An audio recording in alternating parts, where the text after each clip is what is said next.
Nah, selanjutnya ini. Tuhan saat pelarian. Ya, Tuhan saat pelarian. Nah, ini menarik nih. Ini salah satu hal yang menarik juga.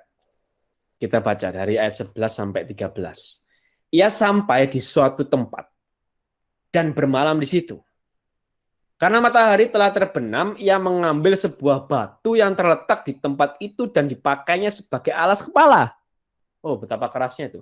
Lalu membaringkan dirinya di tempat itu. Maka bermimpilah ia. Di bumi ada didirikan sebuah tangga yang ujungnya sampai ke langit. Dan tampaklah malaikat-malaikat Allah turun naik di tangga itu. Berdirilah Tuhan di sampingnya dan berfirman, Akulah Tuhan, Allah Abraham, nenekmu, dan Allah Ishak. Tanah tempat engkau berbaring ini akan kuberikan kepadamu dan kepada keturunanmu. Nah, pertanyaannya, kenapa Tuhan munculnya di sini? Ini menarik. Kenapa justru di sini Tuhan muncul? Gitu ya. Justru di sini. Yang nanti tempat ini dinamakan Bethel. Kenapa bukan di tempat lain?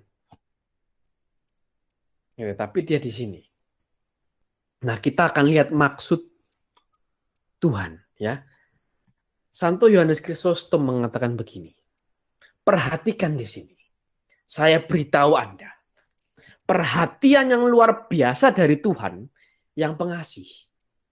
Ketika dia melihat Yakub menyetujui perjalanan sesuai dengan nasihat ibunya, yang muncul karena takut pada saudaranya dan turun ke jalan secara tergesa-gesa, tanpa dukungan dari manapun, meninggalkan segalanya dan sebagai gantinya adalah pertolongan dari atas. Nah, ini menarik. Santo Yohanes Chrysostom bilang ini, Kristus ingin di awal perjalanan untuk memperkuat tekad Yakub. Padahal di sini nggak ada kata Kristus sama sekali. Di perikop ini nggak ada, belum ada kata Mesias, Kristus, gitu ya, atau firman Allah menyertai, enggak. Tidak ada begitu. Belum ada. Tapi menariknya Santo Yohanes Chrysostom mengatakan Kristus ingin di awal perjalanan untuk memperkuat tekad Yakub. Nah, ini nanti kita akan bahas. Kenapa beliau mengatakan bahwa ini Kristus? Kita akan bahas nanti ya. Maka dia menampakkan diri kepadanya dengan kata-kata, Aku adalah Allah Abraham dan Allah ayahmu Ishak. Aku telah menyebabkan patriark Abraham dan ayahmu mengalami peningkatan kemakmuran yang besar. Jadi jauh dari rasa takut, percayalah bahwa akulah yang memenuhi janji dan akan merawatmu. Jadi, kenapa Tuhan muncul di sini? Ini bentuk perhatian Tuhan ke Yakub. Nah, mungkin kita sudah bisa memahami itu dengan mudah ya. Ya, jadi Yakub baru pergi, ya, dan dia tidak mendapat tempat penginapan. Dia bahkan tidur dengan berbantalkan batu. Dan Tuhan muncul di sana. Supaya apa?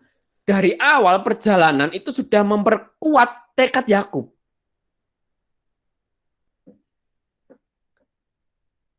Di sana. Gitu ya. Dan menariknya apa? Nah, ini menariknya nih. Ayat 16. Ketika Yakub bangun dari tidurnya, berkatalah ia, sesungguhnya Tuhan ada di tempat ini dan aku tidak mengetahuinya. Gitu ya. Tuhan ada di tempat ini, tapi aku nggak tahu. Itu Yakub. Nah, dari sini kita bisa refleksi apa? Seberapa sering kita tidak mengetahui, lupa, tidak benar-benar menyadari, atau bahkan tidak mau tahu bahwa Tuhan menyertai kita. Gitu loh. Ya kan? Seberapa sering kita seperti itu? Entah karena apapun, mungkin karena saking beratnya hidup ini. Mungkin karena saking sudah tidak ada pertolongan. Mungkin karena terlalu banyak harapan yang tidak terwujud. Terlalu banyak kecewa karena terlalu banyak berharap dan berharapan-harapan itu tidak terwujud. Sampai akhirnya apa? Kita lupa bahwa Tuhan menyertai kita.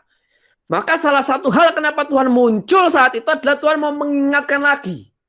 aku menyertai kamu seperti aku menyertai bapakmu, seperti aku menyertai kakekmu. Dan kita sudah bahas sekitar 2 atau 3 minggu yang lalu. Bagaimana bentuk Tuhan menyertai Ishak? Roller coaster. Sudah ngalami enak, diusir. Sudah dilindungi, diusir lagi.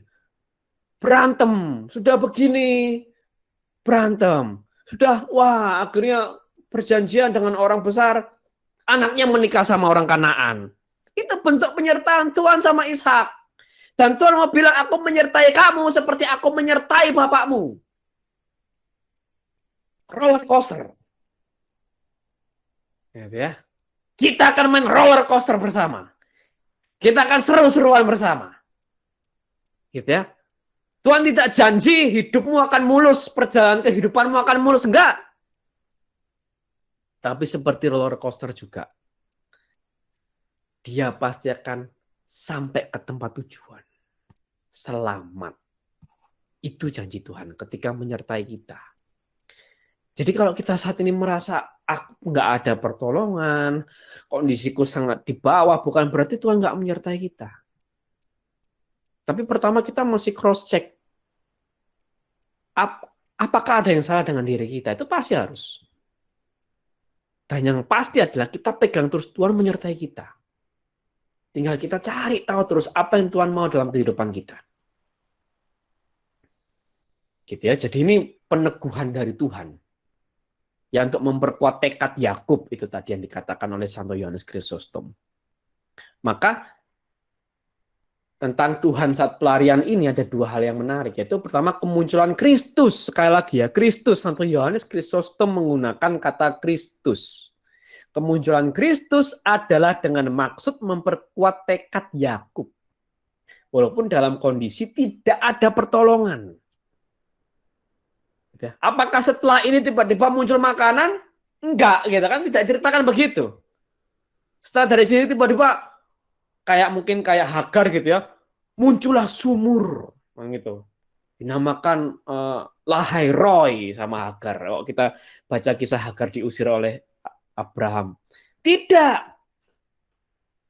Tapi Tuhan kasih tekad yang kuat.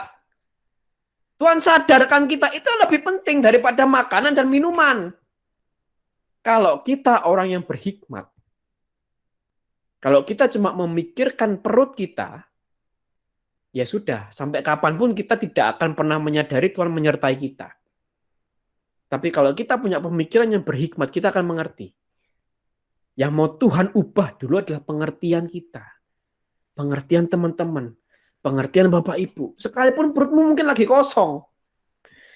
Gitu ya. Tapi dengan tekad kita akan lanjutkan perjalanan. Itu. Ya. Ini konteksnya kita berbicara pada diri kita sendiri ya. Itu bukan konteks melayani orang lain gitu. Ini khususnya untuk diri kita sendiri. Untuk diri saya, untuk diri teman-teman, diri Bapak Ibu.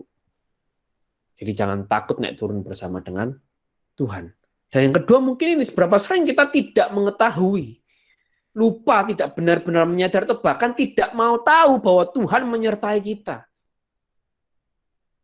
Mungkin pikiran kita sempit, hanya berpikir bahwa kalau Tuhan menyertai pasti ada berkat, ada kemudahan, ada pintu yang terbuka, ada ini, ada itu.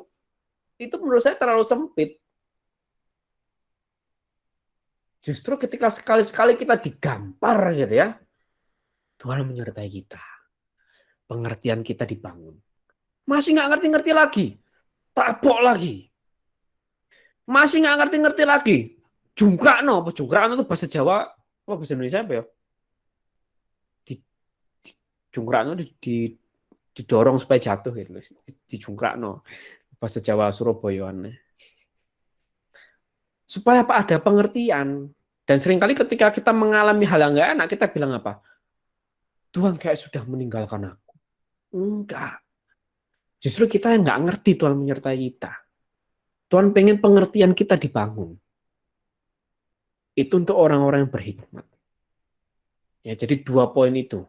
Tuhan saat pelarian. Kita bisa belajar 2 poin itu. Nah, lalu yang terakhir, ini ternyata cepat juga ya. Nah, ini kita masih nanti kemungkinan masih banyak waktu untuk kita saling sharing.